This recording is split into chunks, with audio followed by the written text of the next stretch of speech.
ஒரு producer தொப்புளுங்கிற title கதை சொல்லு அப்படிங்கிறாப்புல. எனக்கு கட்டுப்பாயிடுச்சு, என்னடா தொப்புள் டைட்டில் வச்சுட்டு கதை கேட்குறாப்புலன்ட்டு நான் சொன்னேன், சார் அம்மா மகன் பாசத்தை வச்சு தொப்புள் கொடி உறவு அதை வச்சு ஒரு கதை சொல்லட்டுமான்னு. நீ தமிழ் சினிமாவை பார்க்க மாட்டியா அப்படின்னு கேட்டாப்புல. ஏன் அப்படின்னு, தொப்புள் ஆம்லெட் போட்டாச்சு, பம்பரம் விட்டாச்சு, பாதரசம் ஊற்றியாச்சு, எல்லாமே பண்ணியாச்சு, வேறு தொப்புள் ஏதாவது புதுமையான சீன் சொல்லுவியா அப்படின்னாப்புல.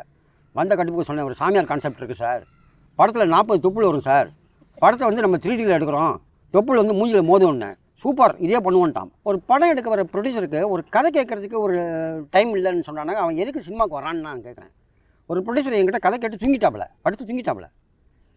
கதை கேட்டு தூங்குறதுங்கிறது ஒன்றா நம்பர் அயோக்கியத்தனம். சினிமாவில் எதுக்கோ செலவு பண்ணுறானுங்க, ஒரு கதைக்கு செலவு பண்ணுறான்னு எந்த ப்ரொடியூசராவது இது வரைக்கும் பேட்டி கொடுத்துருக்கானா? இன்னொரு ப்ரொடியூசர் என்கிட்ட ஒரு இந்தியன் மாதிரி ஒரு சப்ஜெக்ட் சொல்லு அப்படின்னாப்புல. இந்தியன் மாதிரியா சார், ஒரு 500 ரூபா கொடுங்க சொல்கிறேன் அப்படின்னாப்புல. சரி 500 ரூபா கொடுத்தா இந்தியன் மாதிரி சொல்கிறியா, சொல்கிறேன் அப்படின்னா 500 ரூபா கொடுத்தாப்புல.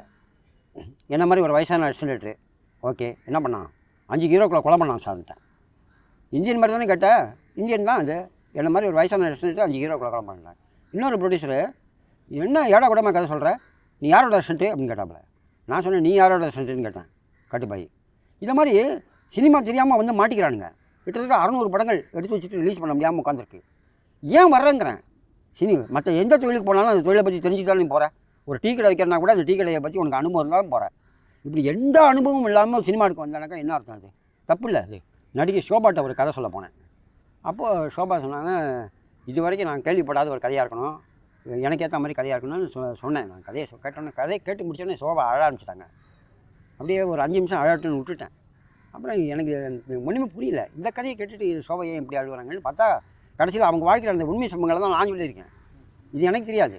அப்புறம் ஷோபா மனசை சேர்த்துக்கிட்டு சொன்னாங்க, இந்த கதையை நீங்கள் சொன்ன மாதிரி எடுக்க முடியுமா உங்களான்னு கேட்டாங்க. நான் எடுத்துக்குவேன் அப்படின்னேன்.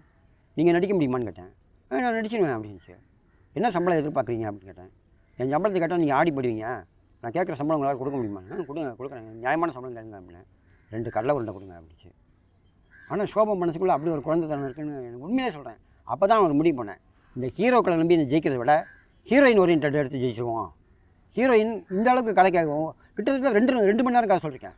2 மணி நேரம் ஷோபா தண்ணி குடிக்கல, எதுவுமே இல்லை, அப்படியே ஆட மாதமாக உட்காந்து கதை கேட்டுட்டு இருக்காங்கன்னாக்கா, பேசாமல் ஹீரோவை நம்புறத விட ஹீரோயின் ஓரியன்ட் பண்ணிடுவோன்ட்டு அந்த கதையை பண்ணியிருந்தாலும் வேறு மாதிரி லெவலில் போயிருப்பேன். அந்த ஒரு நன்றிக்காக தான் ஷோபா அவர்களுடைய சமாதிக்கு நீங்கள் போகிறது. ஒவ்வொரு வருஷமும் மே 1ஆம் தேதி போய் மாலை போட்டு 2 கடலை உள்ள வச்சுட்டு வரேன். இன்றைக்கும் என்னால் ஷோபாவை மறக்க முடியல.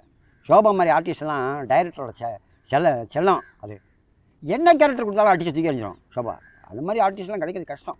ஏன்னா பசி பார்த்தீங்களா, பசி எத்தனை படங்கள் ஷோபா படங்கள், முள்ளு மலரும், அந்த கேரக்டராகவே மாறிடுவாங்க ஷோபா. எனக்கு ஷோபா மாதிரி ஆர்டிஸ்ட்லாம் ரொம்ப பிடிக்கும்.